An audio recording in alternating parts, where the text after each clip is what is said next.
بسم اللہ الرحمن الرحیم۔ آپ دیکھ رہے ہیں منگلا ٹریولز۔ میں عبد المنعم آپ کو ویلکم کرتا ہوں۔ میں امید کرتا ہوں کہ آپ ٹھیک ہوں گے۔ کویت کے حوالے سے اپڈیٹس کا سلسلہ جاری ہے۔ الحمدللہ میں نے اب تک جتنی بھی آپ سے نیوز آپ سے ڈسکس کی ہیں، الحمدللہ وہ مستند ذرائع سے اور کمپلیٹ پروف کے ساتھ آپ سے ڈسکس کی ہیں، اور یہ ویڈیو بھی کمپلیٹ پروف کے ساتھ ڈسکس کر رہا ہوں۔ آپ اس ویڈیوز کا تھم نیل دیکھ سکتے ہیں، اس میں میں نے ایک پروف کے طور پر ایک پکچر بھی ساتھ ایڈ کی ہے۔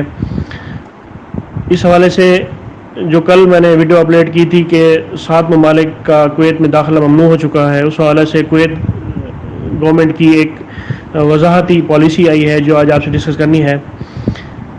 7 ممالک کے بارے میں یہ کہا گیا ہے کہ وہ کویت پر داخل ہو سکتے ہیں، مگر کچھ ان کی شرائط ہیں، آج وہ ڈسکس کرنی ہے آپ سے۔ ڈیٹیل سے پہلے میری آپ سے گزارش ہے، اگر آپ منگلا ٹریولز پر نئے ہیں اور آپ نے ابھی تک منگلا ٹریولز کو سبسکرائب نہیں کیا تو میری آپ سے گزارش ہے برائے مہربانی منگلا ٹریولز کو سبسکرائب کر لیں۔ پابندی لگائے گئے 7 ممالک کے تارکین وطن کو کویت میں داخل ہو سکتے ہیں اگر وہ 14 دن کے لیے کسی ایسے ملک میں مقیم رہے ہوں جن ممالک کو کویت میں داخلے کی اجازت ہے۔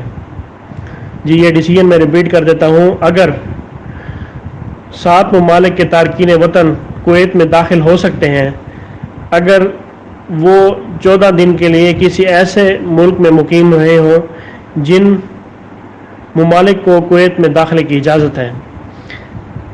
ڈیٹیل اس کی اس طرح ہے کہ سول ایویشن کے ڈائریکٹر جنرل نے کہا ہے کہ اعلان کردہ 7 ممالک جن میں بنگلہ دیش، فلپائن، ہندوستان، سری لنکا، پاکستان، ایران، نیپال شامل ہیں، ان کے جو رہائشی ہیں، ان کے شہری، ان کا ان ممالک کی شہریت سے کوئی تعلق نہیں ہے، البتہ پچھلے 14 دنوں میں ان ممالک میں رہنے والوں کا کویت میں داخلہ ممنوع کر دیا گیا ہے۔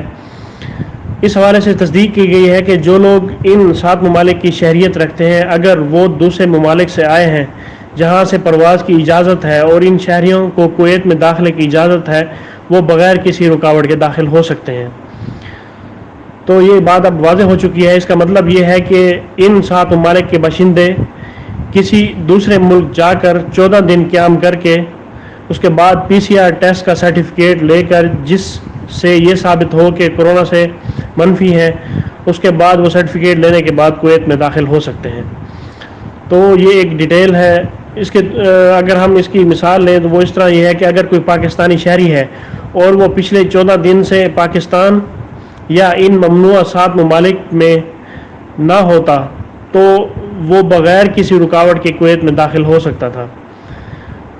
اس کا اشارہ اس طرف ہے کہ ان اعلان کردہ ممالک ان کی فہرست میں شامل ہیں جن میں پروازیں چلائی جائیں گی، لیکن تازہ ترین فیصلے کے اجراء کے بعد ایئر لائنز کو اپنی پروازوں کو دوبارہ شیڈول کرنا ہوگا، کیونکہ وہ کویت سے ان 7 ممالک کے لیے ون وے فلائٹ ٹریول کرا سکیں گے، لیکن وہ ان ممالک کے باشندوں کو کویت لے کر نہیں آ سکتے۔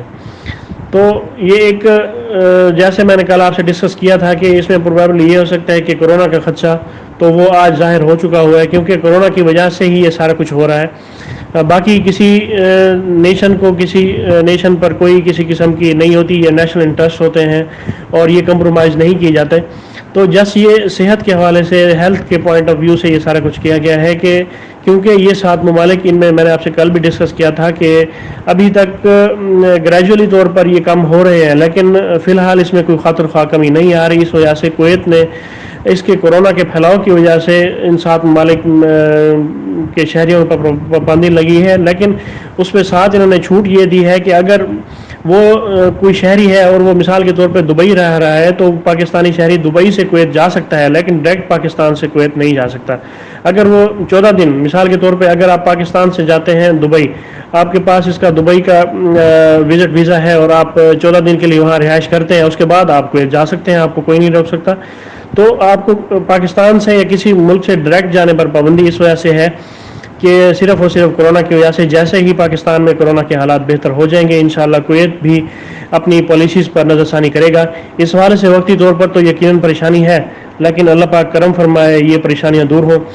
اس ویڈیو کو برائے مہربانی دوستوں میں شیئر کریں تاکہ کل کی ویڈیو کی وجہ سے جو تھوڑی سی ٹینشن پیدا ہوئی تھی وہ ریلیز کم ہو سکے، کیونکہ لوگوں کو اصل وجہ معلوم ہو سکے کہ اس کی وجہ یہ ہے۔